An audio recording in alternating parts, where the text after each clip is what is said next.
Let me ask you about the border detention facilities. You are not responsible for them, is that correct? We do not have any detention with USCIS. But you are following the news. CBP just said this morning the facilities are at 400% of capacity.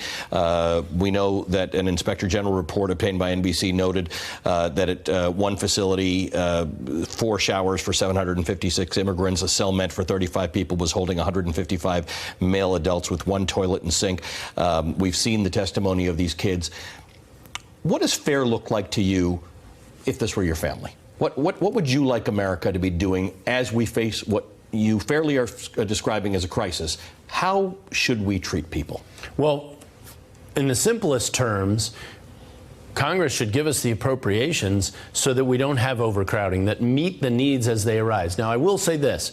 In El Paso last week, they are the #2 sector on the border now. Just 9 months ago, they were #6. So when you get that massive a shift in flows of people, of human beings, it's you can't build a building in 9 months. But it's not. The shift is a result of this administration's policies. Well, you can blame it on this administration. On the south side of the border, the drug cartels have monetized the border. They are making hundreds of millions of dollars charging people to come up through, and they're driving the direction of many of the flows because they use them to mask their drug traffic and human trafficking and weapons trafficking. So should we be, given that if I take you at your word there, and I'm not an expert on it, but if that's true, why are we sending them back to Mexico?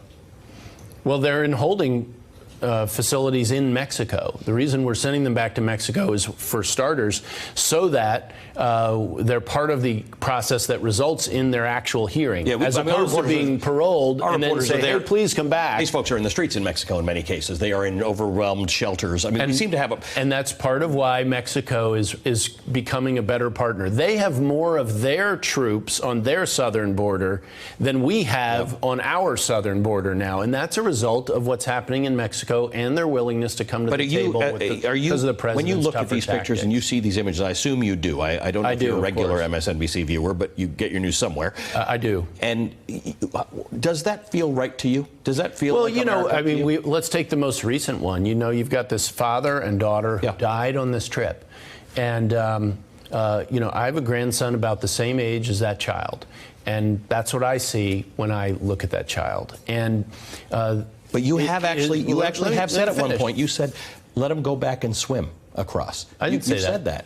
No, you said that. I didn't say that. I said this father is an adult who's responsible for his decisions.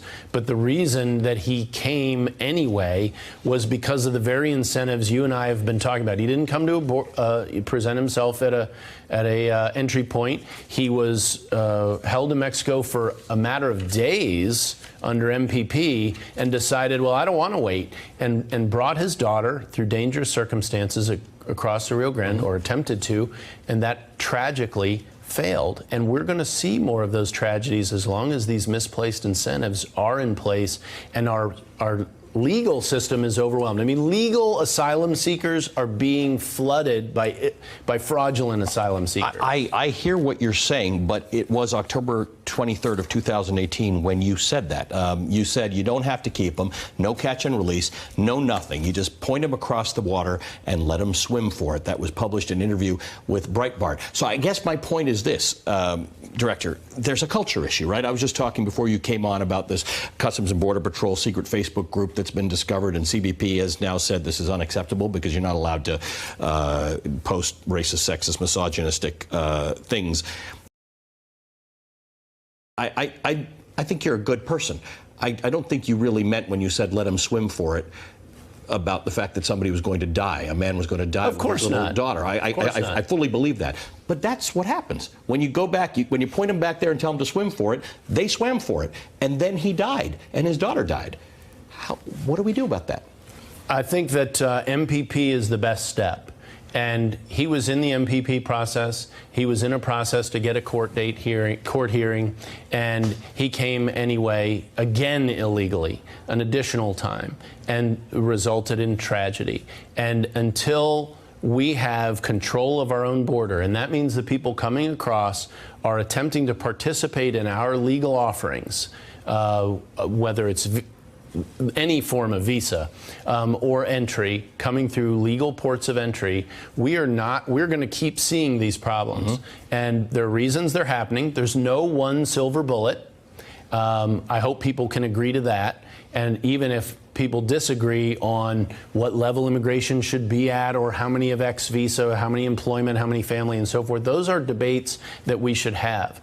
But we shouldn't have a situation where our border is being rushed, which is what's still going on across much of the southern border. And I'm grateful that Mexico is now being a partner in trying to control not just our southern border, but their southern border, to try and bring more care and control to this whole situation. Because once that happens, people won't be held in facilities that are 400, 600, 700, 800% overcrowded. They'll be held in facilities designed for that purpose.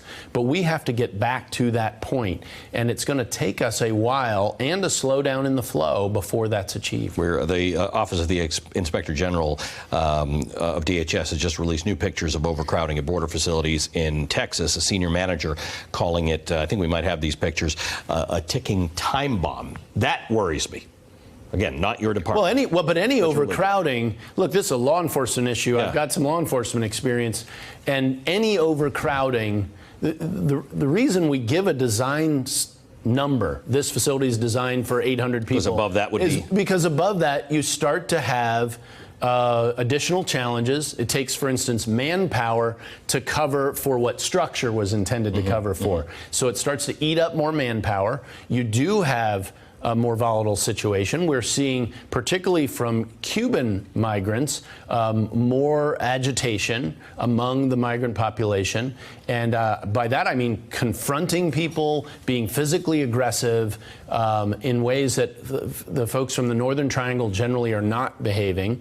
And when you put that in an already overcrowded situation, in facilities not designed to manage it, it is a problem. It is a problem. And with these raw numbers of people, incidents are going to happen just among the migrants themselves.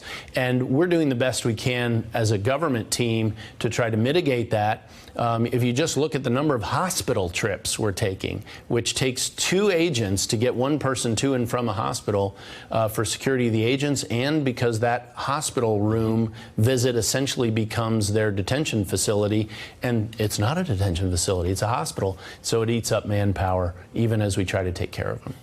Hey, MSNBC fans, thanks for checking out our YouTube channel. Subscribe by clicking on that button down there, and click on any of the videos here to watch the latest interviews and highlights. You can get more MSNBC for free every day with our newsletters. Just visit msnbc.com/newsletters to sign up now.